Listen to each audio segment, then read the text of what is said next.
Tune Into Nature. My name is Anna, and I'll be your host for Season 6. To reintroduce myself to any new listeners since last season, I'm originally from Dallas, Texas. I use the she series pronouns, and I am currently a senior in Ecosystem Science and Sustainability, double minoring in Conservation Biology as well as Global Environmental Sustainability here at Warner College at Colorado State University. We are excited to welcome back everyone to campus from summer. Whether you have been studying at the mountain campus, completing fieldwork for an internship, or simply enjoying the summer sun by getting out on Horsetooth. In today's mini episode, we will be giving y'all a summer recap, a highlight reel if you must, of the top things you might have missed while away from CSU. And then, to get y'all excited for the new semester, I'll be sharing some fun upcoming events. Our Warner College What Not to Miss list. To kick it off, let's get into what's been happening at the fort. This summer, we held our new student orientation, and as of RAM Welcome, welcomed in 381 new students into Warner College. If you're curious about the breakdown of majors, you're in luck. Of those students, we had 134 in fish, wildlife, and conservation biology, 110 in ecosystem science and sustainability, as well as watershed science and sustainability, 89 in forest and rangeland stewardship, which also includes restoration ecology and natural resource management, 25 in geology, and last but not least, human dimensions of natural resources, which also includes natural resource tourism, has 23 new students. I'd like to extend an especially warm welcome to all of our incoming freshmen, class of 2027. I know college is a huge adjustment and can be scary, but stay cool. We're all here to help you make the most of your first year here at Warner, the best possible. And one piece of advice I'll offer is to familiarize yourself with campus and Fort Collins just in general. This will help you feel more comfortable and confident, as well as help you discover cool hangout and study spots that you can take new friends to. Next up, I wanted to highlight a very special visitor that we had. This summer, Colorado Governor Jared Polis shared his vision for wildlife management in the state in early June at the Pathways Human Dimensions of Wildlife Conference hosted by Colorado State University.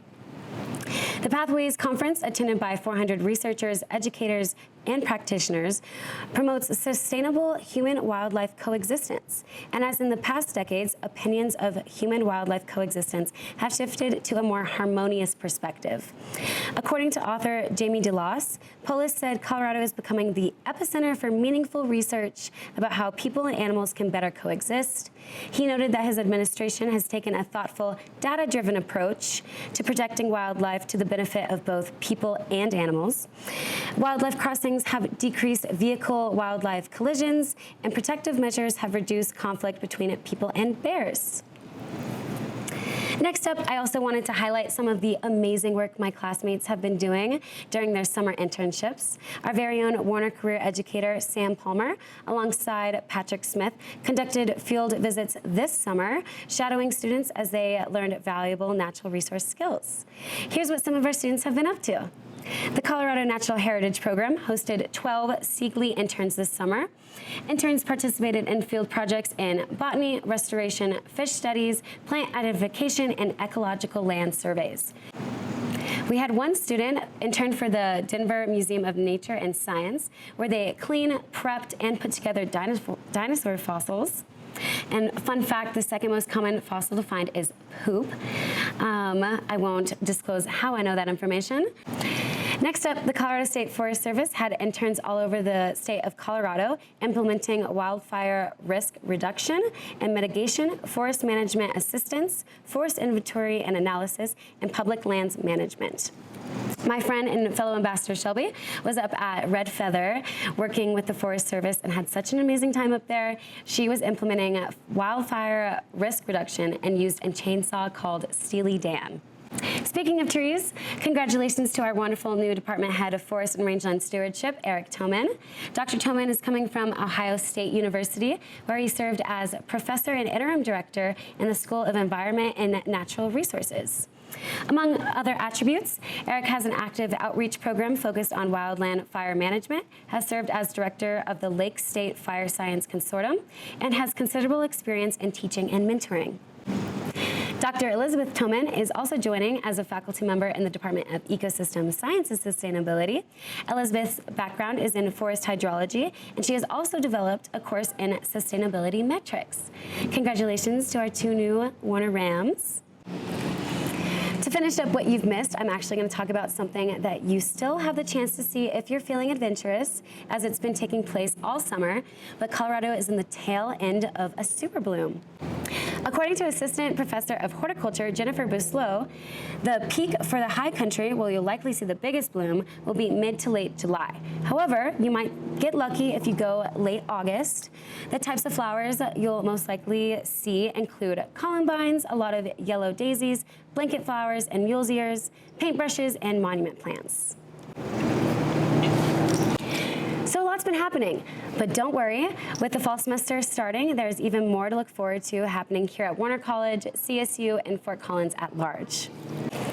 The closest upcoming event is CSU's annual Fall Picnic on August 31st at 4 p.m. this year.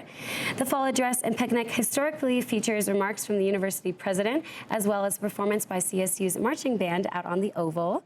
The picnic is an annual autumn tradition at CSU and will be a time where students, faculty, and staff have the opportunity to mingle and network alongside student organizations, Warner-affiliated institutions, and more.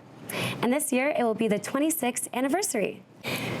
Next up, if you're looking for new ways to connect and get plugged into CSU community this fall, the annual Involvement Expo will be held on August 29th and August 30th from 10 a.m. to 4 p.m.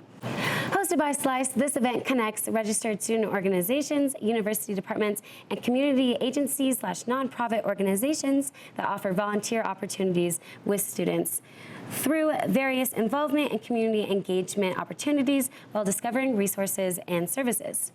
For incoming freshmen, as well as anyone wanting to become more involved and establish them in the community this year, this is an amazing opportunity and resource with a ton of organizations available to you all in one spot, so definitely check that out. Moving along, a new building at the Mountain Campus opens on September 8th. According to author Jennifer Hilt, the Donald and Esther Harbison Research and Education Building will be the first new academic facility built at the Mountain Campus in several decades. The building features a flexible classroom and lab space, offices for faculty and instructors, student gathering spaces, and a wraparound deck with picturesque views of Mummy Range. The new building will allow the Mountain Campus to enhance its programming, reach more students, and offer up-to-date technologies for researchers. The building is actually an ode to a love story that took place in the 1920s, however. Donna Hilbrand, daughter of Donald and Esther Harbison, decided to make a $1.2 million gift to build the state-of-the-art education and research building in her parents' honor. Donald received a bachelor's in science in forest management in 1926, and Esther received a bachelor's in science in home economics in 1926 as well. The two lovebirds met each other less than a decade after the Mountain Campus opened its doors. Donald and Esther both loved the unique campus and the opportunities for experiential learning that were offered. And then fate had it. Donald and Esther married and had 5 children together, including Donna. Explore CSU is an experiential event designed to expose high schoolers to a university setting. Students will have the opportunity to choose 2 of 4 tracks that provide a glimpse into what our different programs offer. Parents, family, and guests will be provided a separate experience where they will meet with financial aid, the Career Center, housing and dining, and parent and family programs. Lastly, students and their support systems will meet up for a resource fair and the opportunity to meet with Cam the Ram. If you want to know more, check out CSU's admission page and be sure to sign up for the Land, Plant, Animals, and Environment session to learn more about the Warner College. To wrap up our upcoming events, Open Fort Collins will be held September 23rd at 10 a.m. at Lee Martinez Park. Open Opportunities for People to Engage in Nature is presented by the City of Fort Collins Natural Areas and CSU Warner College Office of Diversity and Inclusion. Experience the beauty and diversity of nature in Fort Collins with self-guided hikes, scavenger hunts, diverse owned and led businesses, music, dancing, and more. For more information, be sure to check out Warner's DEI page linked in the description. That's all I have for this mini-sode. Hopefully all of y'all are feeling good about the next 16 weeks and everyone is pleased with their class schedules. Be sure to stop by the Student Success Center to meet the new faces of our Student Ambassador team, as well as keeping an ear out for some new chirping friends every hour on the hour. I'll see you next time on Tune Into Nature.